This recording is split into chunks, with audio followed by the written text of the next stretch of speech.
उत्तराखंडमध्ये ढगफुटी झाल्यानं त्या ठिकाणी मोठ्या प्रमाणावर नुकसान झालेलं आहे। महाप्रलयामध्ये अनेक लोक अडकून पडले, त्यात महाराष्ट्रातल्या काही पर्यटकांचा समावेश आहे। अडकलेल्या पर्यटकांना महाराष्ट्रामध्ये सुखरूप परत आणणं हे खूप मोठं आव्हान प्रशासनासमोर आहे। पाहूयात त्याच संदर्भातला हा रिपोर्ट।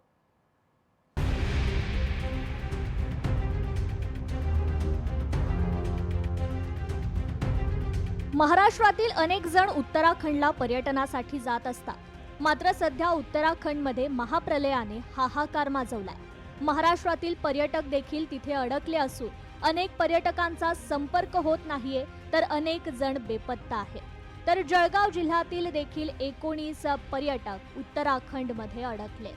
दरम्यान जळगाव जिल्हा प्रशासनाने सतर्कता बाळगत उत्तराखंड प्रशासनाशी संपर्क साधत माहिती मिळवण्याचा प्रयत्न केला असता यामध्ये मेहरा परिवारातील 3 व्यक्ती सुखरूप असल्याची माहिती समोर आली आहे। मात्र धरणगाव तालुक्यातील पाळधी गावातील 13 तरुणांसोबत संपर्क होत नसल्यानं गावकरी आणि नातेवाईक यांची चिंता वाढली होती।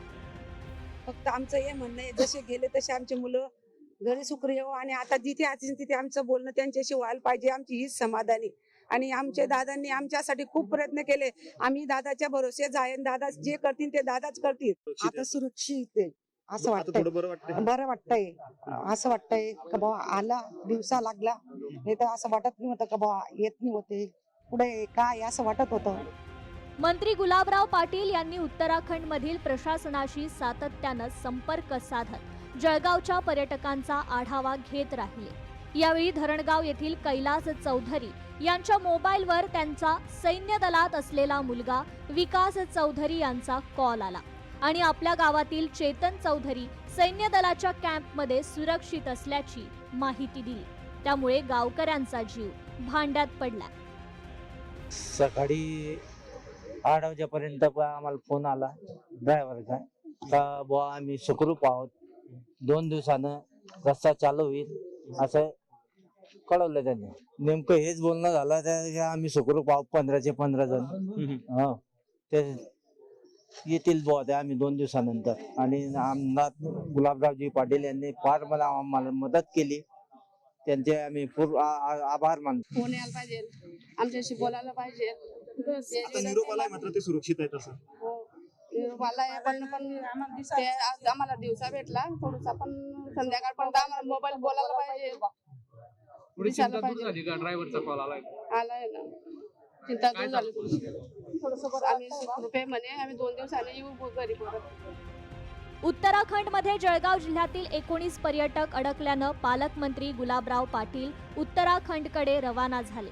मात्र सर्व मार्ग बंद असल्याने आपण दिल्लीतच थांबावे, आम्ही आपल्याला वेळोवेळी अपडेट देत राहू असं उत्तराखंडच्या प्रशासनाकडून त्यांना सांगण्यात आलं। त्यामुळे पालकमंत्री गुलाबराव पाटील हे सध्या दिल्लीत थांबून सर्व पर्यटकांची वेळोवेळी माहिती घेत आहेत। गेल्या 48 ते 50 तासापासून संपूर्ण माहितीचा पाठपुरावा आदरणीय आमदार महोदय करत होते आणि पूर्ण परिवार या ठिकाणी चिंतेत होता। परिवारही इकडनं कोणाला कॉल करता येईल का, नातेवाईकांकडनं सगळं जो तो ज्याचे त्याचे शर्तीचे प्रयत्न करत होते। काही पर्यटक सुखरूप आहेत, तर काही पर्यटकांशी 50 तासानंतर संपर्क झाला असून नातेवाईकांना थोडा का होईना दिलासा मिळालाय। मात्र उत्तराखंडमधील रस्ते मोकळे नसून पर्यटकांना बाहेर पडण्यासाठी अजून 2 दिवस लागतील अशी देखील सूचना नातेवाईकांपर्यंत प्रशासनाच्या वतीनं पोहोचवण्यात आली आहे।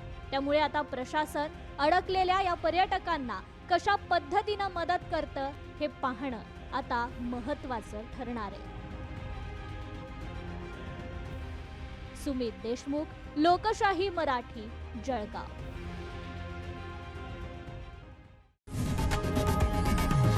लोकशाही मराठी ऐका, पहा, जागरूक रहा।